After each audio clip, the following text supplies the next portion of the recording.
Assalamualaikum warahmatullahi wabarakatuh.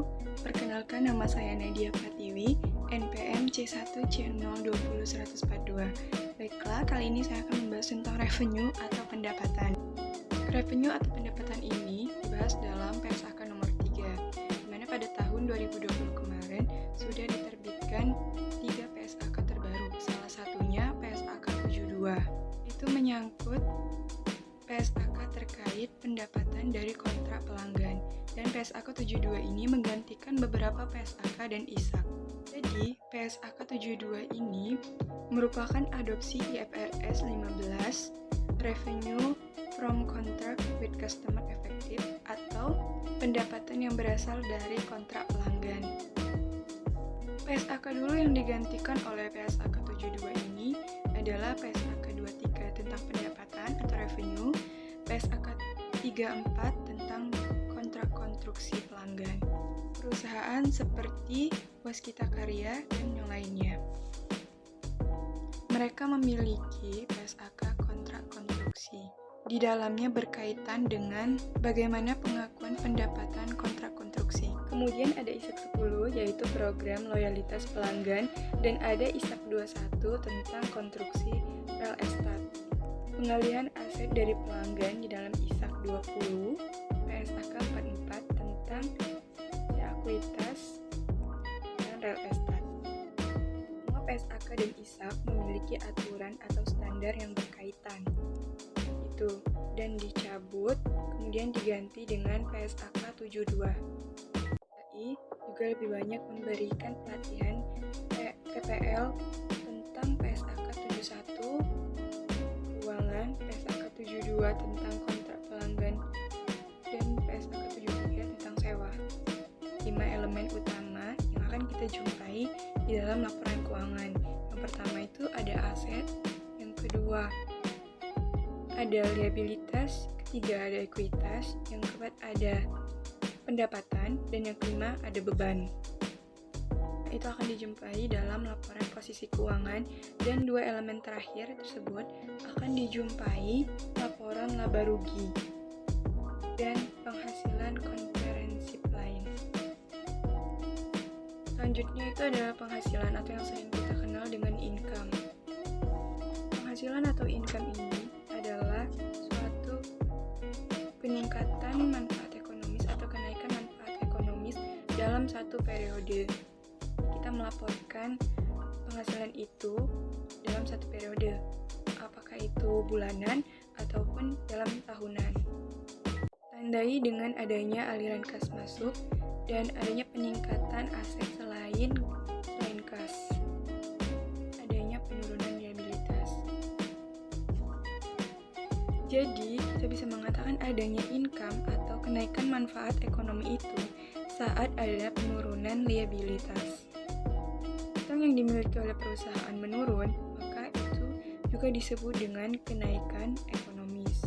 Kenaikan manfaat ekonomis akan meningkatkan ekuitas yang bukan berasal dari campur tangan atau kontribusi dari pemegang saham. Itulah yang disebut dengan penghasilan atau income. Penghasilan ini dibagi menjadi 2, ada yang disebut dengan pendapatan dan ada juga yang disebut dengan keuntungan. Apa yang dimaksud dengan pendapatan?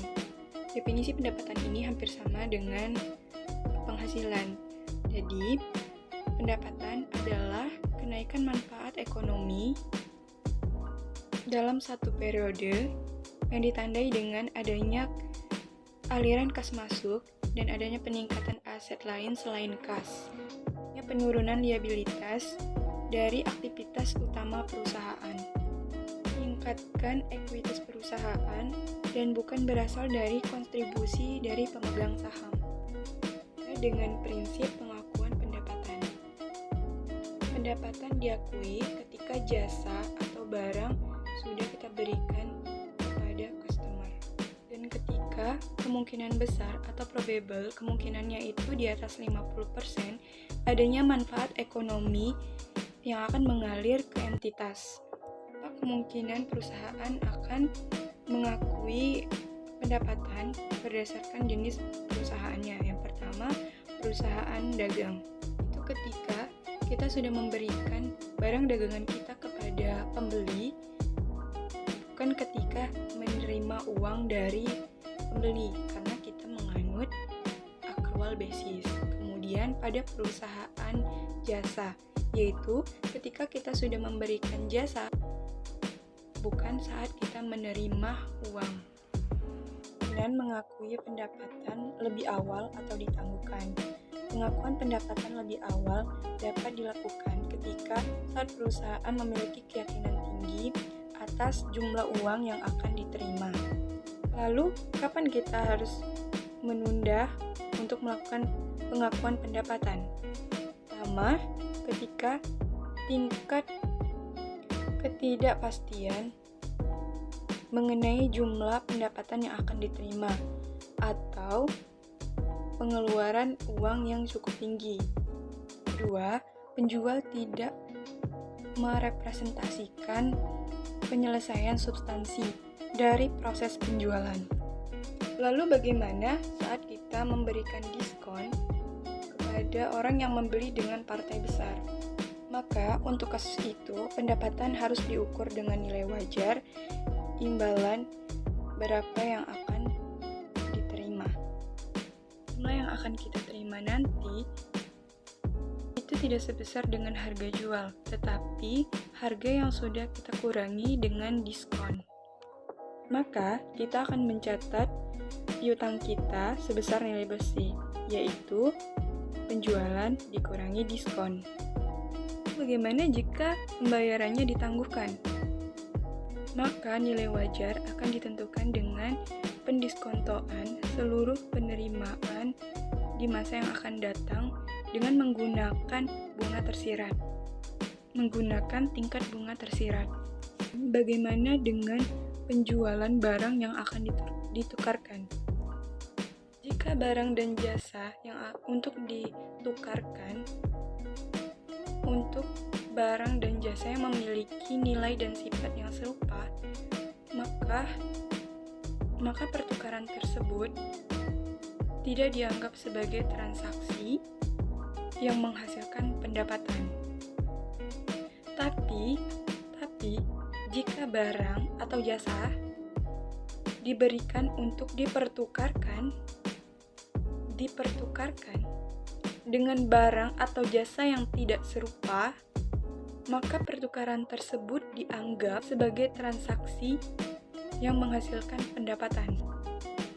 Pendapatan pengakuan penjualan. Pendapatan dari penjualan akan diakui apabila seluruh situasi berikut terpenuhi.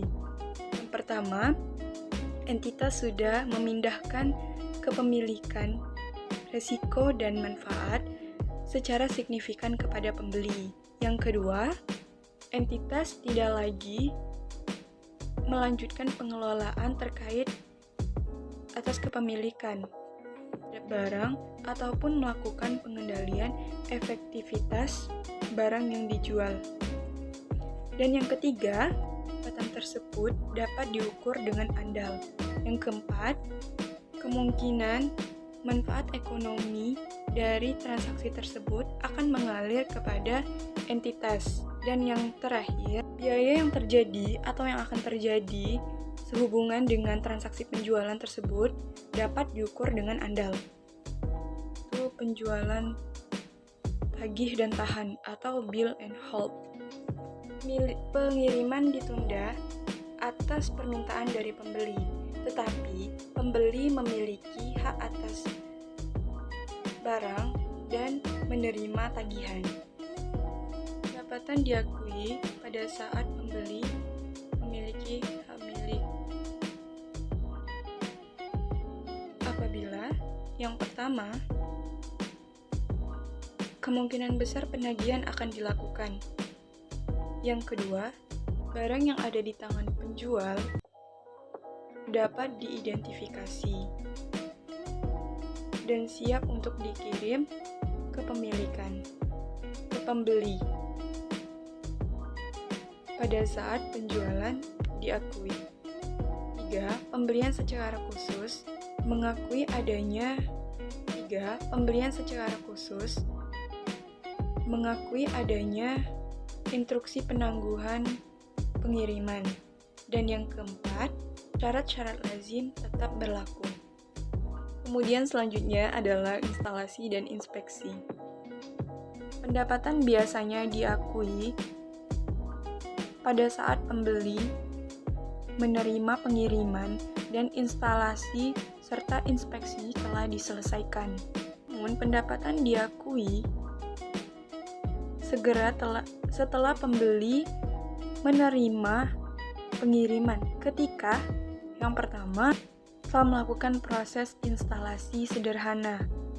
Kemudian, pemeriksaan dilakukan hanya bertujuan untuk penentuan akhir atas harga kontrak dan bagaimana hak pengendalian untuk pembeli.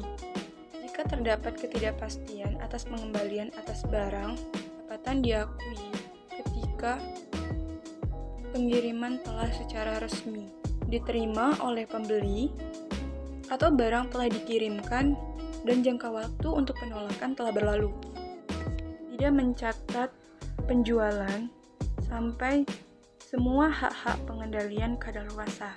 Yang kedua, tetapi dikurangi dengan perkiraan pengembalian di masa yang akan datang.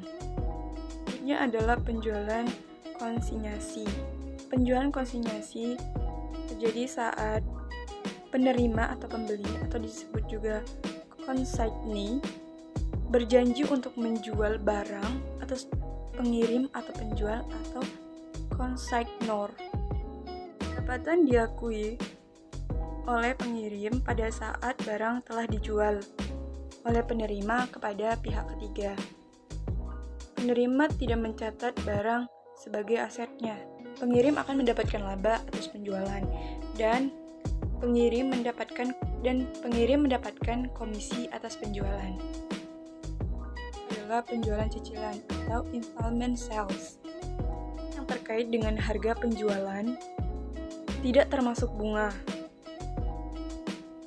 Diakui pada saat tanggal penjualan adalah nilai kini dari imbalan. Mendiskontokan cicilan piutang, bunga tersirat. Dan elemen bunga diakui sebagai pendapatan ketika telah menjadi haknya dengan menggunakan metode bunga suku efektif.